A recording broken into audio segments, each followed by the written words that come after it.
Wrestling is life. Wrestling is life. Wrestling is life is wrestling. Welcome, everyone, to another episode of Wrestling is Life is Wrestling with Cody Deaner. I am Cody Deaner, and I am a professional wrestler.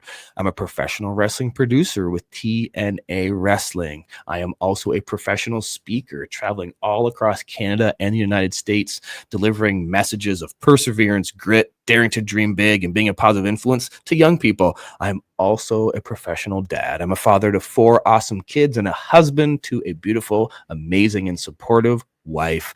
And this is my podcast because wrestling is life and life is wrestling. And we are going to today, we're going to talk for part 2. We got part 2 here. We kind of veered off the path. I've started, for all of my avid listeners, I thank you for supporting the show, but you know that for the last number of months, I've been doing shorter conversations and they've been very thematic. We've explored some amazing themes like less is more, or it's not about the moves, or tell a story, find your move set, just get over, pay your dues. I mean, all these awesome themes that I've sat down with some very amazing wrestlers and we've had discussions, and man, I've been having these awesome conversations with people, conversations, quite frankly, that I wasn't expecting, and they've been very good. And I'm going to stick with that theme. I've got some really good conversations coming down the pipe for you guys with some pretty cool people. You're going to want to continue to tune into the show. I'm building some anticipation here. That's actually one of the themes about building anticipation, both in a wrestling match and in life. I just did that for you. You're going to have to stay tuned to see who I have that conversation with in the coming weeks. But we've gone back to the old format with my buddy TJ Harley, also Thelonious. He's good Thelonious on Instagram. Put that in the show notes. You got to go follow this guy. He's been a friend of mine for over 2 decades, and we're smack dab in the middle of an awesome conversation. And you'll know from this conversation that my buddy TJ Harley is what he used to be known as in the Ontario independent wrestling scene. That's when I met him. He was TJ Harley, and he loves professional wrestling. He is so passionate, and you will get that from this conversation. We get emotional even talking about professional wrestling and connecting it to life and the life lessons because, man, we just love what we do so much that it brings out these true emotions. And I've had this conversation sitting in the bank for like over a year. And because of a variety of situations and how I was going to be releasing content and whatever, I just haven't released it yet. And a couple weeks ago, you would have listened to part 1. If you haven't, go back and listen to part 1 with my buddy TJ, because this is part 2, where we continue our wonderful conversation and continue to discuss both our love for professional wrestling, the lessons we've learned along the way, and our love for life. So don't just support me. I want you to support a couple other things. 1, go support TJ. Go support Thelonious. Follow him on Instagram at Good Thelonious and learn more about his magical mittens and go check out all his awesome content there. But I also want you to support our sponsor, Rest When Dead Clothing, at Rest When Dead on Instagram, Rest When Dead Clothing, and also restwhendead.ca. You got all their awesome merch, like the hat I'm wearing right now, or the t-shirt that I'm wearing. And if you're my audio listener right now, you're like, what do you mean? What hat are you wearing? I don't see it. Well, you got to go to Cody Deaner Podcast, at Cody Deaner Podcast on YouTube. Every single show, if you're not aware, is up on YouTube, including today's conversation with Good Thelonious. Support Rest When Dead Clothing. Also support Reaper Wrestling, guys. Good grief, they got some awesome shows that have been coming out. I was a part of the debut show in Moose Jaw, Saskatchewan. Go check out Reaper Wrestling on Instagram, and you will not be disappointed. The amazing content they have there and on their YouTube page at Reaper Wrestling. Just go check it out. Let me know what you think. At me, at Cody Deaner. If you go and check that out, let me know what you thought of it. And take a screenshot of today's conversation with myself and TJ and let me know. And I'll share it on my socials. I'm at Cody Deaner on X, on Instagram, and on Facebook. Enjoy this conversation. I don't know if you guys are going to be able to enjoy it as much as I enjoyed having it. I guess maybe that's the challenge for today. I loved this conversation. Let's see if you guys will love it as much as me. I don't think it's even possible for you to love it as much as me, but hey, it's worth a shot. Go listen to part 2 with Thelonious, my good friend and now yours. Let's just call him TJ Harley. He's my buddy. Enjoy the conversation, guys.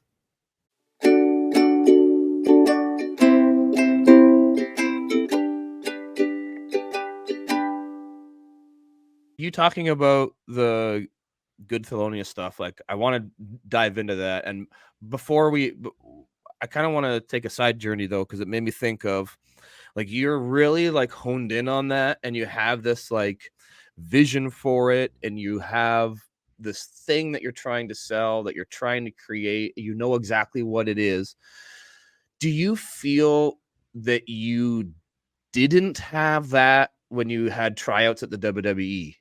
Like, do you feel like you didn't know what you were selling, or maybe that's why it didn't 100%. work, or like, is there a connection there for you? I think what you were just talking about previously about having your mindset kind of prepared and Yep. stuff and being present. I wasn't able to be present as TJ Harley initially. Oftentimes because I was thinking of move sets, things I wanted to do. I didn't know how to package TJ Harley quite the same. He's an angry guy with a forearm pad, and he's angry. Why is he angry? Well, he likes moves. He likes Yeah. doing suplexes and stuff. Right. That makes him angry. I don't. So they didn't have like a package to kind of put these thoughts into and to convey from. Like, you're from a point and you're conveying outward. And with Thelonious, like I'm very present as Thelonious, and I don't react to a situation like TJ Harley or like Mike. I react like Thelonious is going to react to this situation, and I find like that's the best part about having a character like this and doing pro wrestling is everybody else has a different mindset of how they react to Thelonious. So every match is different. Whether it's the straight man is gonna, be not react at all and change his face at all when I slap him with the mitten, or somebody who's gonna put it over the top and become completely enamored by it and be upset by it, or enjoy it and find it to be a good thing, which then puts Thelonious off and now everything. So every time I do, Bugs Bunny again, I draw the line. I got the white glove. I slap the bad guy with the white glove. Ha ha! And the bad guy gets to react however he wants to react and move forward from that. Or if I'm interchanged as a heel, which can happen as well as Thelonious fits into lots of different puzzle pieces, to make it a more insulting moment and to insult, all the people around and to create that, it's drawing the line. And Maya Angelou says, create moments. People are going to remember moments, right? Mm-hmm. So drawing the line, come to my line. Let's see how this turns out. Slap. That's the moment. And like, I want everyone else to be in there with me, either slapping the bad guy or being slapped, depending on, where their mindset is and how I want them to feel about what's about to happen next. Yeah. So for when you were TJ Harley, you said, maybe sometimes it didn't work because you didn't even know, you couldn't even answer like why he was angry. And now with this new character, their intention and motivation behind everything. Not exactly. No? Oh, okay. No. No. It's like I leave a lot of things open, and I like an open book, and I leave it blank, like a choose your own adventure sort of. So I let people build in their own minds. Like the only thing I really say is I'm from the fifth dimension. Yeah. But I let everything else kind of, because that opens every door possible. Fifth dimension means anything is possible. So now that anything is possible, then everyone can fill in the blanks as to why this is happening. Oh, the trunk is from the fifth dimensions and the mittens control the trunk. Well, that's sure. If that's what you think is happening, yeah, for sure. And I drop hints and pieces of it where, it could be that, or it could be this, or it could be, but I never try to like, this is what I'm trying to, because again, like as we learn to be professionals and stuff in this business, letting the people tell the story and control, being the people's choice per se, and letting them choose the adventure is, I think, is super important. And that's what, not on purpose, certainly, but as Thelonious built momentum, I just started to notice people would come to me and they would give me their opinion as what they thought Thelonious was and why he was doing and what he was doing. And I was like, perfect. Yes, please. And everyone was slightly different, but somewhat the same. And I think that's what I didn't know I was trying to accomplish it, but now that I have, I'm very happy to be in that spot. Yeah. Are you someone then who is open to listening to the fans' feedback? Like direct feedback from a wrestling fan, because I know for me, kind of early in my career, or even just the time frame that I was like brought up, it's like, oh, who cares what them, like, they're marks, like, you know better than them, right? So it's like you don't even listen to the feedback of the fans, other than you're just trying to get them to yell. You control them. You're not a puppet. Like, what are you doing asking them their opinion? Whereas I've done a 180 in that. It's like, no, like, they are the customer, and if they're giving me very valuable feedback because they are the customer, right? Is that what happened? You were actually getting feedback from the fans, and you're really open to that, and that's helping you with what you're doing now? Totally. I think both tools are useful in certain scenarios. Like having that perspective of like they will follow my lead because I am correct. If you're super uber confident in that, and at the end of the day, if you're right that is what then it's going to be money, and your money all day, and you're treating all day everything you do is money, is going to work. But not every idea comes across perfect. And the first idea of Theloniousness was meant to be a heel. I wanted to be a bad guy who did like the opposite of what wrestlers in general are doing, the high spotness of the move for move. My Thelonious was gonna just take holds, and as they're doing moves in the middle of their move set, take a hold and slow it way down and bring people way back down. That was how I initially wanted Thelonious to be. I wanted to be heel, and I wanted to piss people off. That's why I didn't wear knee pads. That's why everything was meant to be awkward. That's why I was speaking in riddles to confuse people. And but as it started to, one thing I noticed is that people, one of the ring helpers came up to me afterwards and they're like, "Hey, I was just watching your entrance, and my entrance is the big shenanigans. It was meant to take." The first idea was it was meant to be 2.5 minutes because I wanted people to be pissed off by the end of it. Like, what is all this? Why is he doing it? But instead, people became enamored with it, and we're like, "This is awesome. We're happy that you're doing this." And after I did my whole shtick and my spiel, and I have a kind of I close the box. It's a beautiful day for Good Thelonious, and it's a beautiful day for insert town name here. And like I did that but I was doing it with a sneer, and but I didn't say beautiful. I was like, it's an awful day, and I hate you people type of thing. And the person that was watching and that works for the production team, he was like, I heard some fans say, "Oh, he's a bad guy." Like as soon as I did that, they were disappointed that I was a bad guy. And he said that to me, and I was like, huh.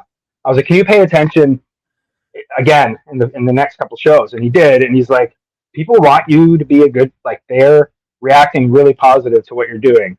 So it's just they spoke to it. They said, don't do this, do it like this. And I was like, I will do it like this now. This sounds great. And since then it's taken off. Now, like, the other night we had an event in where the shit was I? Sook, BC. Yeah. And it was phenomenal. People are already very familiar with Thelonious, his mustache and his mittens. And I came out without my mittens. And I was like, I can't find them. Where are my mittens? I can't see. And I'm facing Siddhartha, who's a destroyer and a beast from Satan's realm. And he's coming to beat the crap out of me. And he annihilates me the whole match. At the end, he's got me by my hands, and I'm just poor weeping me. And the fans, without me cueing it, are chanting for my mittens.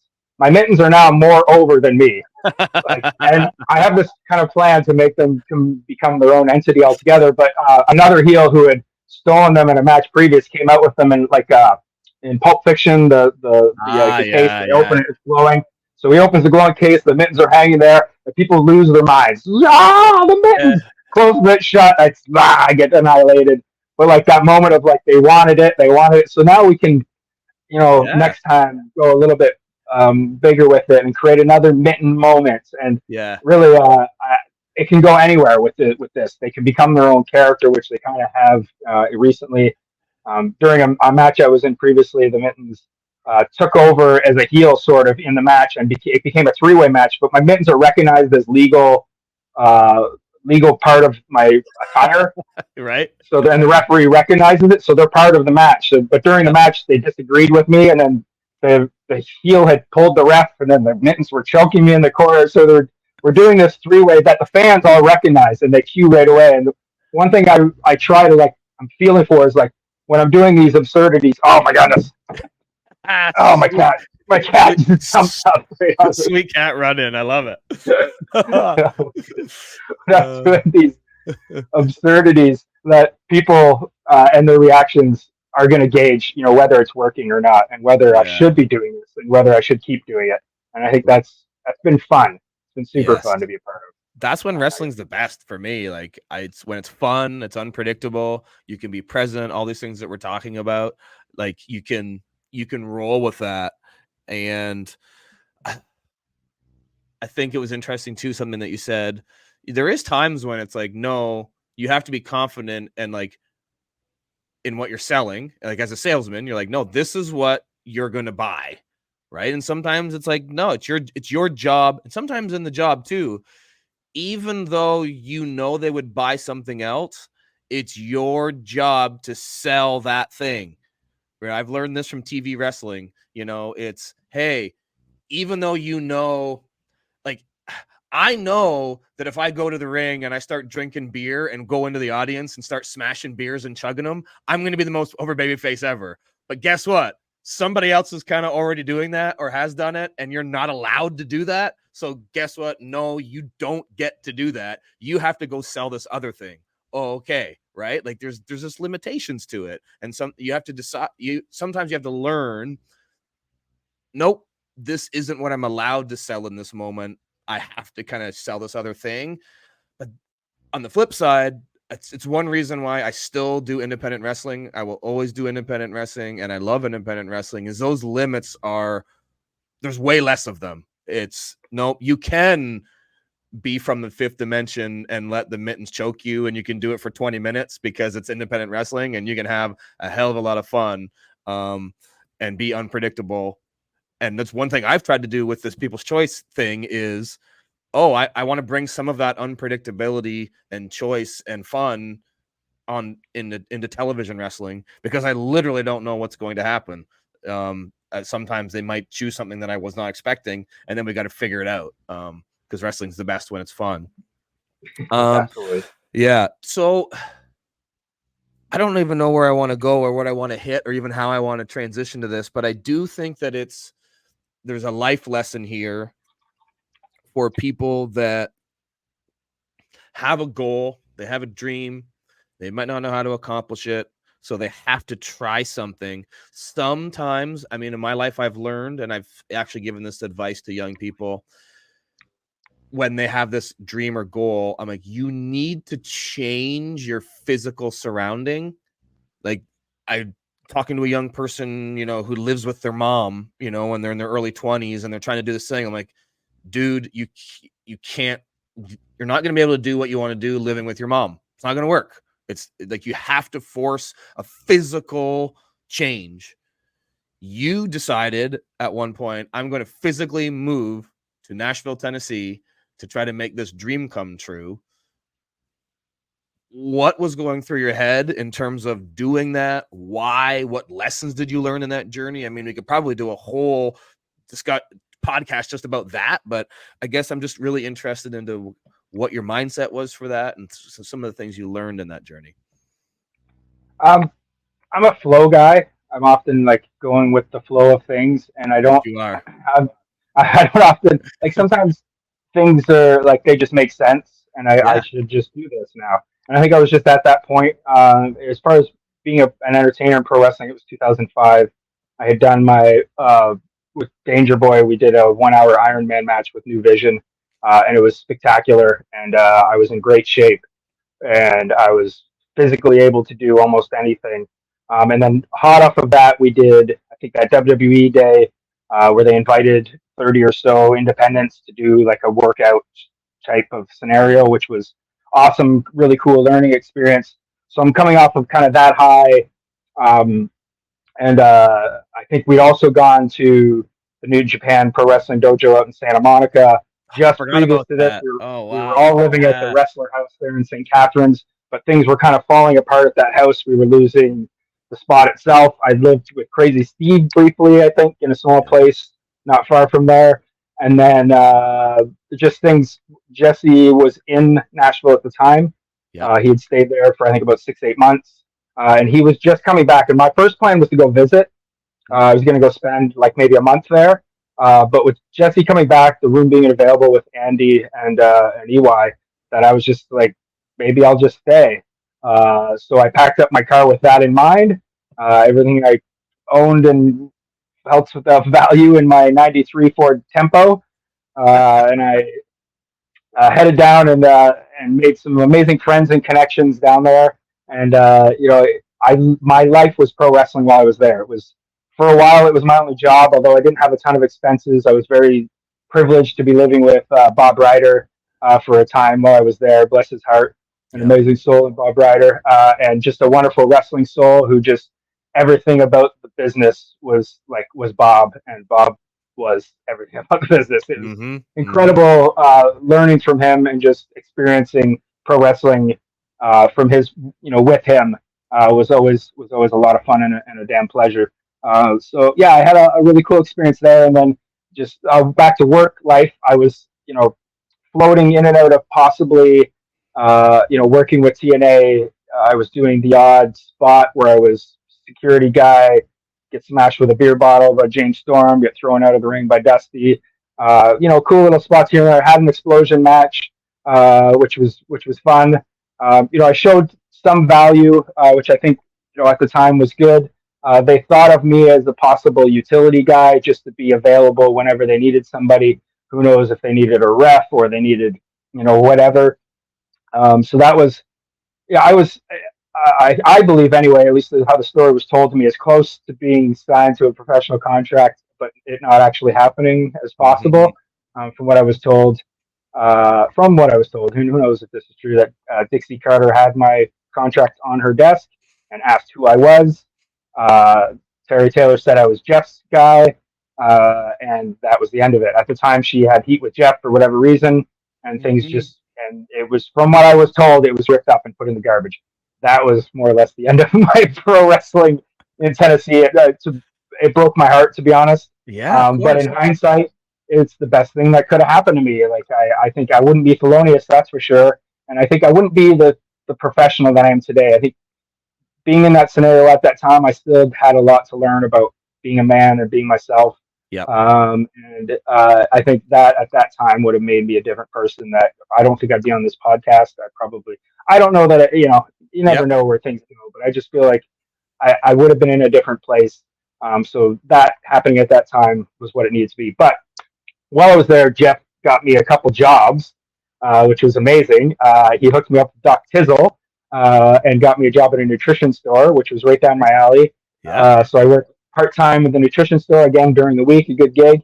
And then through Johnny Devine's connections downtown, as Johnny Devine's being a bit of a hotshot, spending a bit of time in the downtown sector, he got me connected with some people down there who got me a job at a bar, and I was like more or less the guy who cleaned up shit.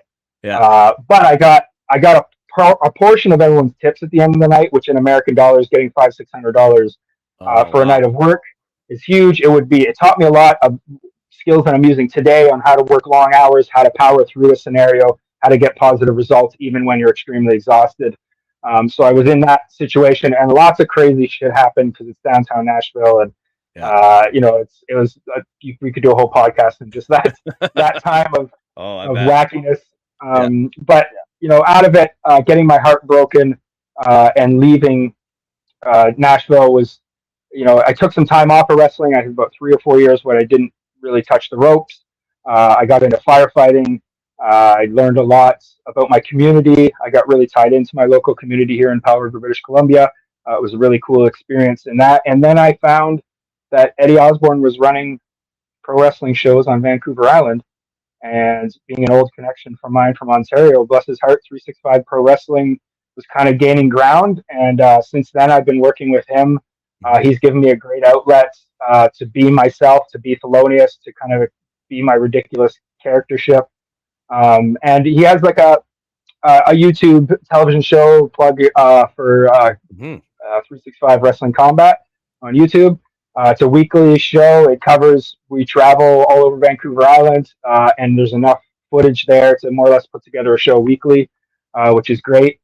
So check it out for all those people who are out there. You can see there's a ton of Theloniousness out there. Awesome. Lots of wacky antics, and it's just actually building to a really cool, fun head with the most recent episodes being it's about 3 months or so behind that the Mittens are just starting to get a mind of their own and to create their own moments and such. So yeah, it's been a lot of fun, and I'm really happy and proud to be a part of it, and a lot of really cool young skilled professionals coming out of that area that I am happy to have been a part of their times in BC. Judas Icarus and Travis Williams being two that have gotten a lot of attention recently. I just talked to them the other day at TVs and told them, hey, I know Thelonious TJ. He's my boy, and we had a good little talk. Yeah, man. Those guys are awesome. Nice. Great dudes. Yeah. They are very good guys, strong workers. Yeah. They both can address things in the mindset of pro wrestling fans today, but they both have the skills to gear it back and to do it the way that we love it as well. Mm-hmm. So I think that's a really fantastic place for both of those young guys to be, to have that amount of skills and be so various in their skills and to be launching forward the way that they are. I'm super proud of both of them. Yeah. Yeah, man. I think it's so good that, man, that story of you having a contract on Dixie Carter's desk that then gets ripped up and thrown in the trash that you said broke your heart.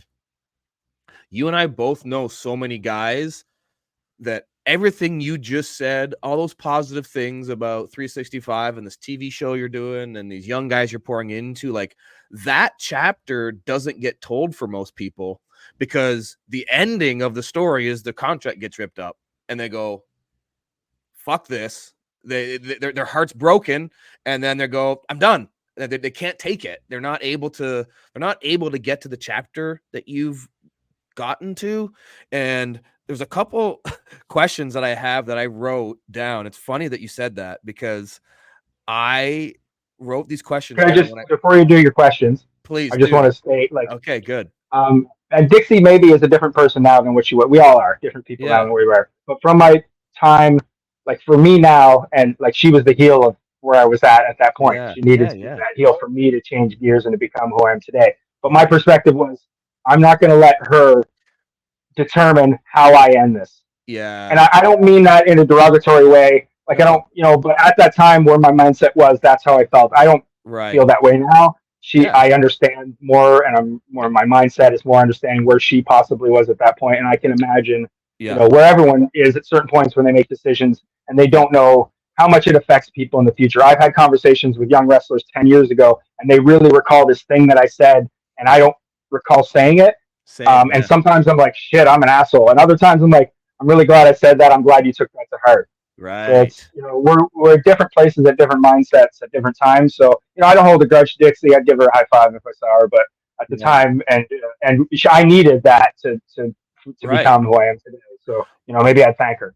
Well, you might have just responded to the thing, because actually the question I have isn't even a question. It's just something I wrote down. I wrote down these things and I'm like, maybe this is kind of the stuff I'll talk about in this podcast that I come up with. And I wrote these questions a year ago and I've never asked them to anybody. And they're actually a lot of them are coming up in this conversation, which I find really cool.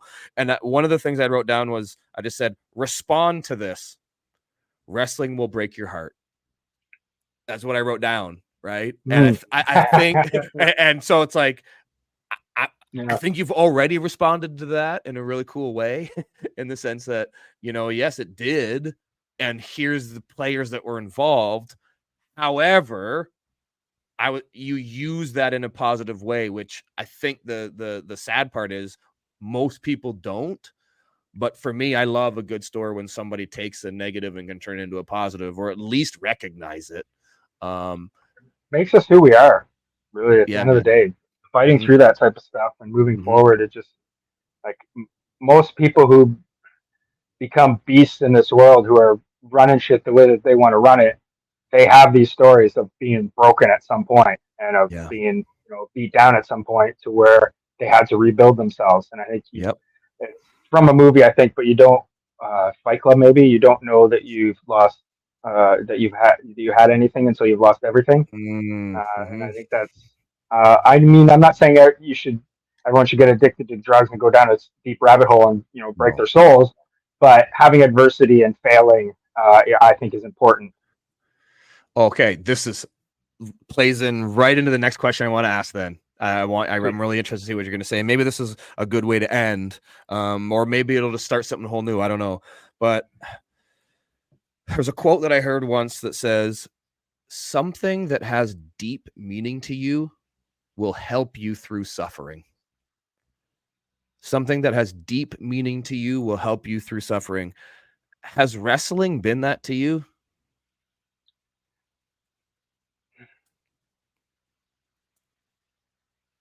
Sometimes. Because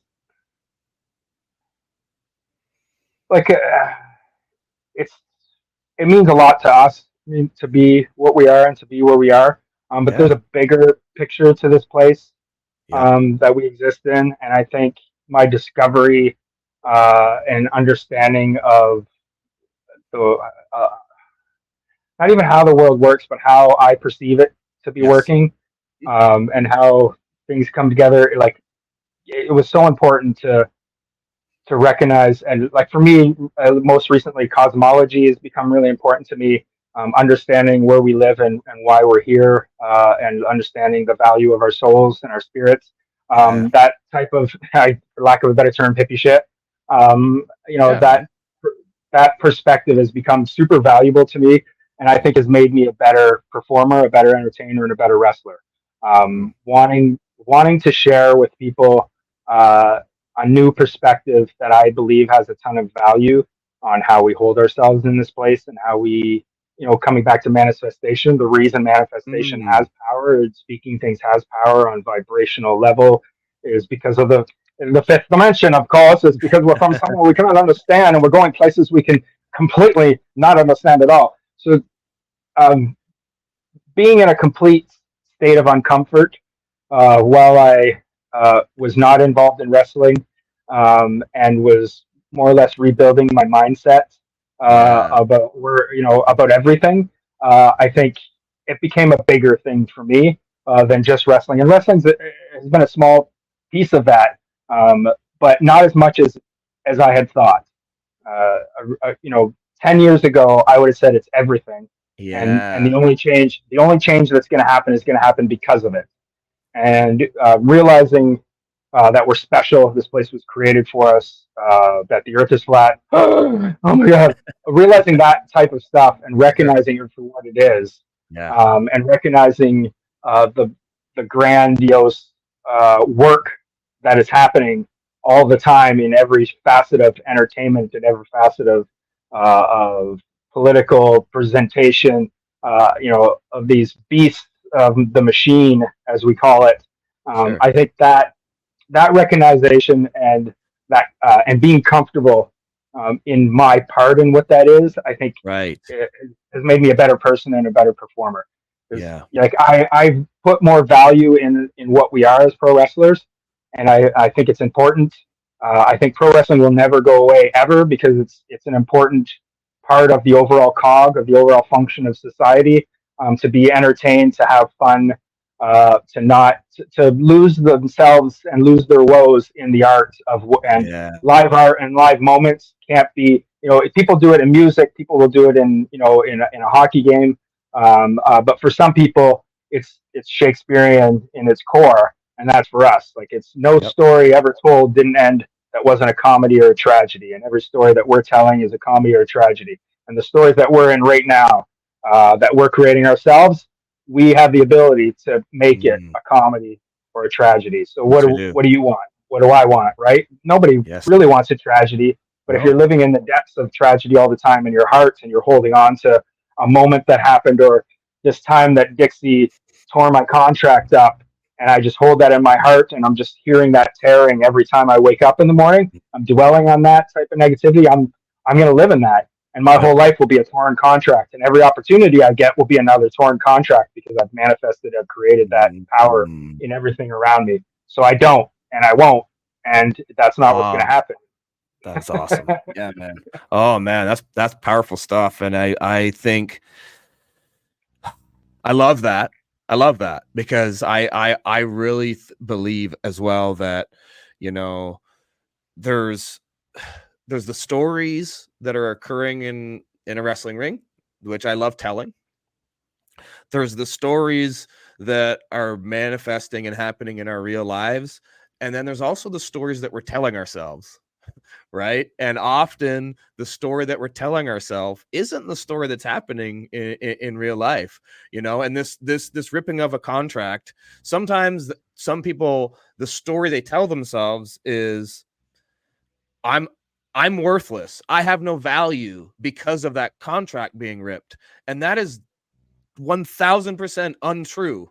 However, you tell yourself that story, it can ruin your real life story if you let it, right? So I think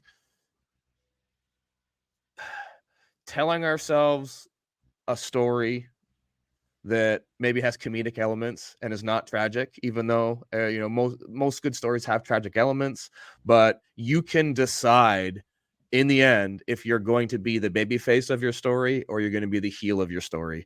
And even though you might have chosen to be the heel of your story that just continues to grab holds and stop the action and wear evil mittens, I think the better story in the end is, you know what? No, I'm going to be the baby face of this story and be filled with joy and happiness and spread that to others. And sometimes that may come in the form of fun, magical fifth dimension mittens or whatever it may be. I think there's so many cool connections between living a happy life and wrestling, because wrestling is life is wrestling.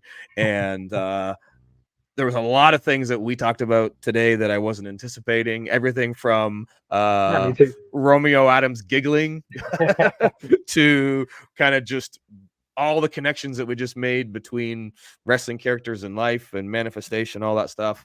I will end. The last thing I want to tell you, the same thing that I said at the beginning, is that I love you. And that's the main reason I had you on here, is because I love you. But I'm very, very happy that you gave me your time today, shared some stories, shared some thoughts, shared some wisdom. And I also, I guess I want to end like this as well. I want more people to fall in love with you too. So if you let's do some plugs. Let's plug away. Let people that want to get more of you. How do they do that? So that the more of the world can learn about you. Well, I love you too, and Thank you. I thank you for the pluggings. Yeah. I could be better at all of these things, but right now I'm at Good Thelonious. That's THELONIOUS. Thelonious. Yeah, I'll put that in the Good show notes. Thelonious. Everything you're saying, I'm gonna put in the show notes, but let's verbalize it all as well. So is on the Instagram, and then that's the best place because that's where I just update constantly. Okay, cool. And then 365 Pro Wrestling on YouTube. Yep. There's lots on there. And if you're down for an adventure down a rabbit hole, Thoughtless Jester on YouTube. Oh man, so there's all kinds of variety on there. Okay, sweet. Putting it out there. I'll put all that in the show notes. Everything you just said. All right, buddy. I love you.